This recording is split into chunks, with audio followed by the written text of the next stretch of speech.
দেখতে দেখতে একটা গোটা বছর কেটে গেল তোমাদের সঙ্গে গল্প করতে করতে। প্রথম দিকে অনেক কিছু প্রমাণ করার তাগিদ ছিল, নিজের একটা পরিচয় তৈরি করার চেষ্টা ছিল, কিন্তু আজ বুঝতে পারি ভিডিও বানানো আর তোমাদের কাছে গল্প বলতে আসা এটা কিন্তু শুধুমাত্র তোমাদের জন্য ছিল না, এটার সঙ্গে জড়িয়ে আছে আমার নিজের অনেকটা আনন্দ, অনেকটা শান্তি। জীবনের এই ছোট ছোট মুহূর্তগুলো তোমাদের সঙ্গে ভাগ করে নেওয়ার মধ্যে একটা আলাদা ভালো লাগা আছে। আজ এই মুহূর্তে দাঁড়িয়ে আমার এই এক্সটেন্ডেড পরিবারের প্রতিটা সদস্যকে জানাই আন্তরিক ধন্যবাদ আমার পাশে থাকার জন্যে, আমার সঙ্গে পথ চলার জন্যে। হয়তো নিজের আলাদা একটা পরিচয় তৈরি হয়নি, হয়তো সাবস্ক্রাইবারের সংখ্যাও খুব বেশি বাড়েনি, তাতে কি। একসময় আমার এই ছোট্ট জগৎটা ছিল শুধু আমি, রিশান আর সোমদেবকে নিয়ে। আজ সেই জগতে যোগ হয়েছে 300-রও বেশি মানুষ, যারা আমার গল্প শোনে, আমার আনন্দ দুঃখের সঙ্গী হয়।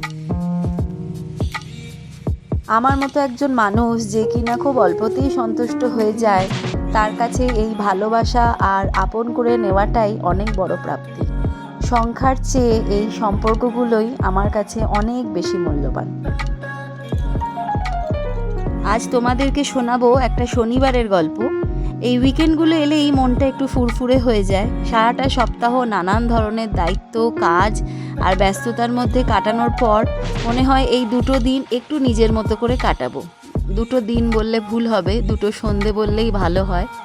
যদিও রোজই কোনো না কোনো কারণে বেরোই, কখনো মাছের দোকানে যাচ্ছি, কখনো বা স্টার বাজার, তবুও উইকেন্ডগুলোতে একটা আলাদা অনুভূতি কাজ করে। এই দুটো দিন যেন সমস্ত চিন্তা, ভাবনা, দুশ্চিন্তা একটু বাক্সবন্দি করে রাখার সুযোগ হয়। আজকে অনেক দিন পর মেনুতে লোটে ভর্তার আইটেমটা রেখেছিলাম, অর্ডারও এসছে। ফাইনাল লুকটা শেয়ার করতেই ভুলে গেলাম তোমাদের সাথে। আমরা শনিবার দিন জেনারেলি নিরামিষ খেয়ে থাকি বাড়িতে, তবে আজকে এমন অবস্থা, আমার কিচেনে যে কটা আইটেমের অর্ডার ছিল সব কটা মাছের আইটেম। আমরা তো সেটা খেতে পারবো না, বাড়ির জন্য আবার যে আলাদা করে কিছু বানাবো সেটাও ইচ্ছে করছিল না। তাই ভেবেছিলাম খুব সিম্পল ভাতে ভাত বানিয়ে দেবো কুমড়ো আলু দিয়ে, কিন্তু সোমদেবের সেটা খাওয়ার একদমই ইচ্ছে নেই। তাই আমরা তিনজনে এখন যাচ্ছি বাড়ির কাছেই একটা ভেজ রেস্টুরেন্টে। আর রিশানের দাদু ঠাকুমা বাড়িতেই আছে, ওদের জন্য সেদ্ধ ভাত বানিয়ে দিয়েছি, ওরা সেটাই খাচ্ছে।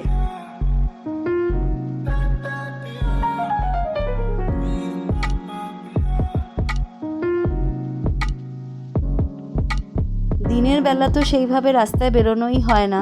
দিনের বেলা বলতে এই দুপুরের টাইমটা তো একদমই বেরোই না। আর বেরোই না বলেই বুঝতে পারি না কতটা পরিমাণ গরম লাগে রাস্তায় বেরোলে। আর আমাদের এখানে ওয়েদারটা কীরকম বলো তো, রোদের তেজটা এতটা বেশি, মানে তোমাকে একবারে রোস্ট করে দেবে, অথচ ঘাম হয় না সেইভাবে। বাড়ির কাছেই বললাম ভেজ রেস্টুরেন্টটা, অ্যাকচুয়ালি বাড়ির কাছে বললে ভুল হবে, বাড়ির ঠিক উল্টো দিকে আমাদের এই রেস্টুরেন্টটা। এটা একটা পাঞ্জাবি রেস্টুরেন্ট, আমরা এসেও গেছি।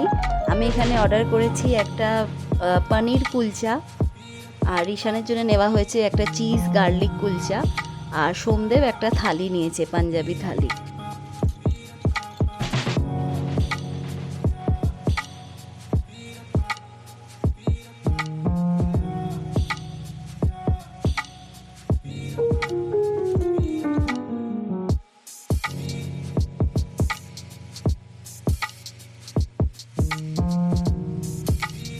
এইটা হলো সোমদেবের পাঞ্জাবি থালি। এটাতে আছে দুরকম তরকারি, তার মধ্যে একটা হচ্ছে ডাল মাখানি, একটা পনিরের গ্রেভি, তার সাথে আছে রায়তা, আছে গুলাব জামুন, তন্দুরি রুটি আর জিরা রাইস।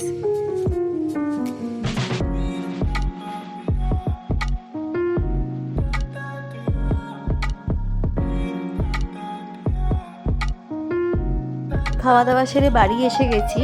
এখানে দেখো আমাদের এই পার্কিং লটে নতুন কয়েকজন গেস্ট এসছে, তোমাদের সঙ্গেও পরিচয় করাই।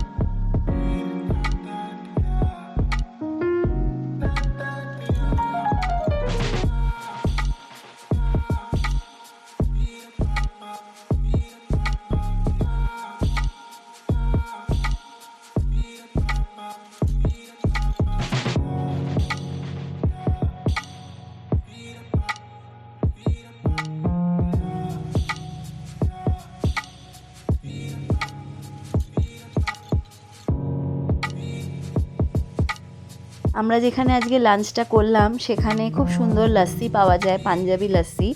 তবে ওটা তো প্রায়শই খেয়ে থাকি, আজকে সেটা না খেয়ে বাড়ি ফেরার পথে তিনজনের তিনটে আইসক্রিম নিয়ে এসেছিলাম। রিশানের জন্য এখানে নেওয়া হয়েছে একটা স্ট্রবেরি আইসক্রিম, যাতে ও সুন্দরভাবে খেতে পারে নিজে নিজেই, নোংরা না করে। সোমদেব একটা ম্যাঙ্গো স্টিক খাচ্ছে, আর আমি নিয়েছি একটা চকলেটের স্টিক।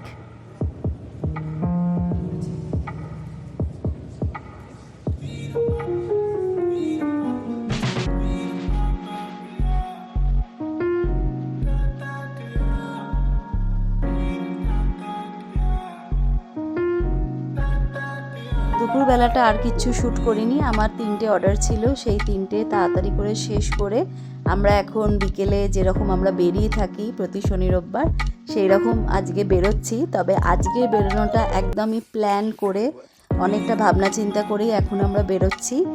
আর ভাবনা চিন্তা মানে এই জায়গাটা যেখানে আমরা যাচ্ছি আজকে, সেই জায়গাটা একটু দূরে আমাদের বাড়ির থেকে, তাই একটু তাড়াতাড়ি বেরোচ্ছি, নাহলে অন্যান্য দিন আমরা আরেকটু লেটে বেরোই।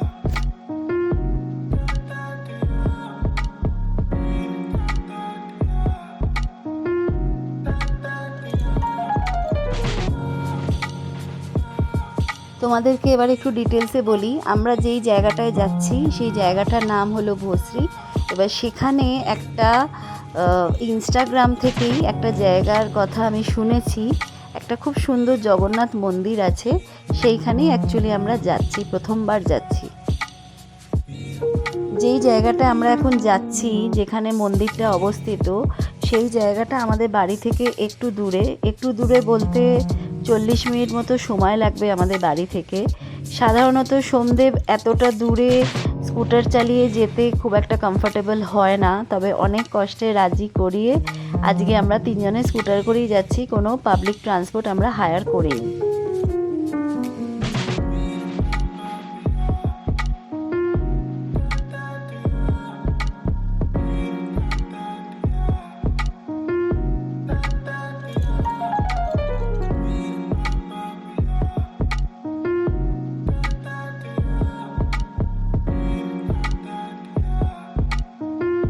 আমরা এখন যেই রাস্তাটা দিয়ে যাচ্ছি সেই রাস্তার একপাশে একটা খুব লম্বা পার্ক দেখতে পাচ্ছি।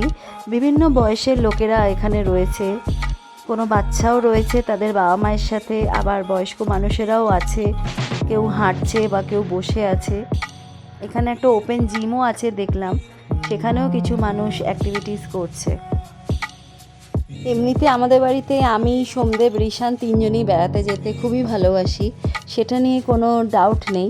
কিন্তু বেশিরভাগ ক্ষেত্রেই বেড়াতে যাওয়ার সময় আমি একটু নিজেদের স্কুটারে, আমাদের তো 4 হুইলার নেই, নিজেদের স্কুটারেই ট্রাভেল করাটা একটু বেশি প্রেফার করি। বাট সোমদেব সেটা একদমই পছন্দ করে না। একটু যদি দূর হয়ে যায়, মানে ধরো 10 কিলোমিটারের বেশি যদি হয়ে যায়, সোমদেব স্কুটারে যাওয়াটা একদমই পছন্দ করে না। ও বলে সবসময় যে পাবলিক কোনো ভেহিক্যাল তুমি হায়ার করে নাও, সেটাতে করে যাব।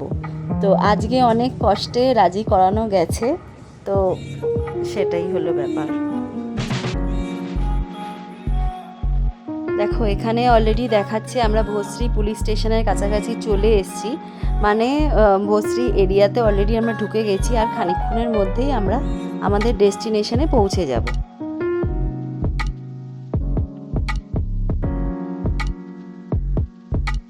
এই এরিয়াতেই প্রথম আমি আসছি, নাম তো এর আগে অনেকবার শুনেছি, বাট কখনো আসা হয়নি।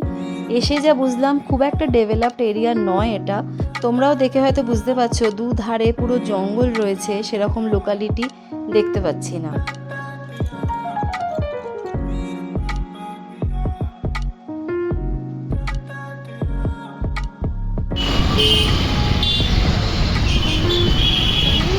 গল্প করতে করতে মনে হয় এইবারে আমরা ডেস্টিনেশনে পৌঁছে গেছি। দূরে যেই মন্দিরটা দেখতে পাচ্ছ, ওইটাই হচ্ছে জগন্নাথ মন্দির।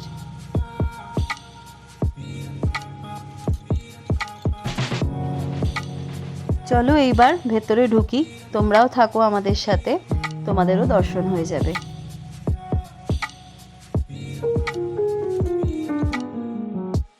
জগন্নাথ জগতের নাথ, তার মহিমা, তার লীলা নিয়ে আমি কেউ নই কিছু বলার। তিনি আমাদের ঘরের আসনেও আছেন, আবার তিনি সব জায়গাতেই আছেন।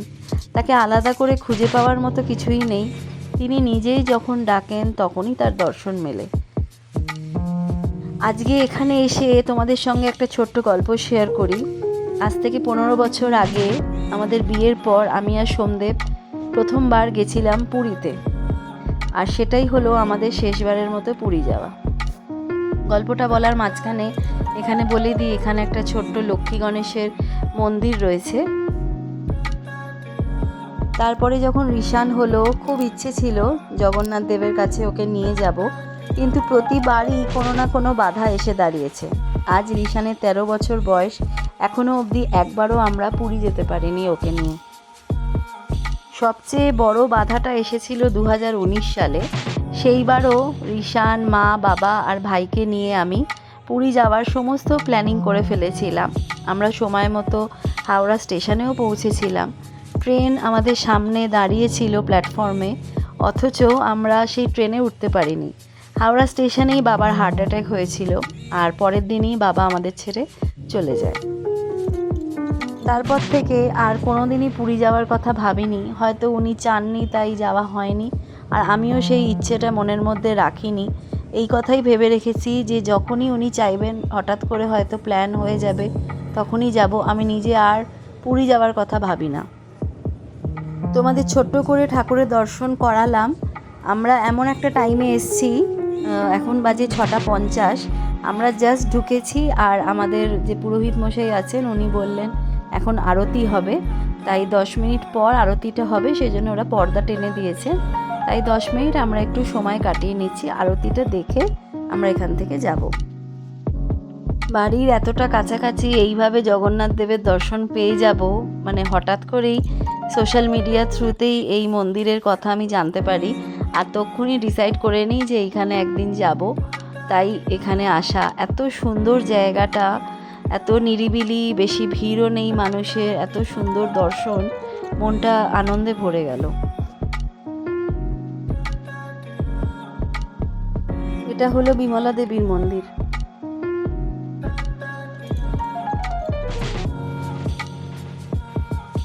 আমাদের হাতে এখনও 5 মিনিটের মতো সময় আছে। আমাদের বলেছে সন্ধ্যে 7টার সময় আরতি শুরু হবে, তাই আমরা একটু মন্দিরের আশেপাশটা ঘুরে দেখছি। মন্দিরের প্রাঙ্গণটা খুব সুন্দর করে মেনটেন করেছে, একদম পরিষ্কার পরিচ্ছন্ন। আর এই মন্দিরের যে আর্কিটেকচারটা এত সুন্দর, যেটা আজকাল সমস্ত মন্দিরে গেলেই সমস্যা হয়, অত্যাধিক ভিড় থাকে, যেটা কিনা এই মন্দিরে একটুও পাওয়া যাচ্ছে না, একদম ফাঁকা। আর ঋষানকে নিয়ে আমরা স্পেশালি একটু ফাঁকা জায়গায় যাওয়াটা পছন্দ করি, কারণ ও মাঝে মধ্যেই এক্সাইটেড হয়ে যায়। সেই সময় ভিড়ের মধ্যে থাকলে আমাদের জন্যই অসুবিধে। তাই এইখানে এসে এত তৃপ্তি লাগছে ঋষানকে নিয়েও, আর নিজেদেরও খুব ভালো লাগছে।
সুন্দরভাবে ঠাকুর দর্শন করলাম, তোমাদেরকেও করালাম, আর আরতিটাও খুব সুন্দরভাবে অনুভব করলাম। এইবারে শেষবারের মতো পুরো মন্দিরটাকে আরও একবার ঘুরে নিচ্ছি। আসলে এই জায়গাটাতে এতটা শান্তি আছে না, সেই শান্তিটাকে ভেতরে নেওয়ার চেষ্টা করছি।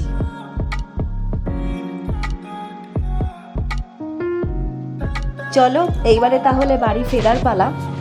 মনটা ভালো লাগছে না, খারাপ লাগছে। আসলে কোনো জায়গায় যাওয়ার সময় যে এক্সাইটমেন্ট বা যেই আনন্দটা থাকে, সেইটা যখন ফেরা হয় সেই জায়গাটা থেকে, সেই আনন্দ বা এক্সাইটমেন্ট তো থাকেই না, দুঃখ লাগে। তবে এইখানে এসে যে শান্তিটা পেলাম, আমার এত বছরের যে ইচ্ছেটা ছিল, সেই ইচ্ছেটা যে এইভাবে পূর্ণতা পাবে, সেইটার জন্য আমার একটা আলাদা আনন্দ বা শান্তিও লাগছে। সন্ধে বেশ অনেকটাই হয়েছে, অনেকটাই সময় কাটালাম এখানে। তোমরা হয়তো দিনের আলো দেখে বুঝতে পারছো না, আসলে আমাদের এখানে অনেকটা লেটে অন্ধকার নামে। যাই হোক, আমাদের তো খুব ভালো লেগেছে, আশা করি তোমাদেরও খুব ভালো লেগেছে। যদি কেউ পুনে থেকে দেখে থাকো, নিশ্চয়ই তোমরা এখানে একবার ভিজিট করো, তোমাদের খুব ভালো লাগবে। আর যদি তোমাদের কোনো পরিচিত পুনেতে থাকে, তাদেরকেও এই জায়গাটার কথা বলো, তারাও এখানে আসতে পারবে। আজকে রাতে ডিনার বানাবার ঝামেলা নেই, কারণ আজকে আমরা ধোসা খাবো, যেটা কিনা বাইরে থেকে আনা হচ্ছে। চলো তাহলে আজকের গল্পটা এখানেই শেষ করলাম। তোমাদের গল্পটা ভালো লাগলে প্লিজ লাইক শেয়ার করে দিও, আর যারা নতুন দেখছো চ্যানেলটাকে সাবস্ক্রাইব করে দিও। খুব শিগগিরই আরও একটা নতুন গল্প নিয়ে তোমাদের কাছে চলে আসবো। ততক্ষণের জন্য তোমাদের সবাইকে টাটা।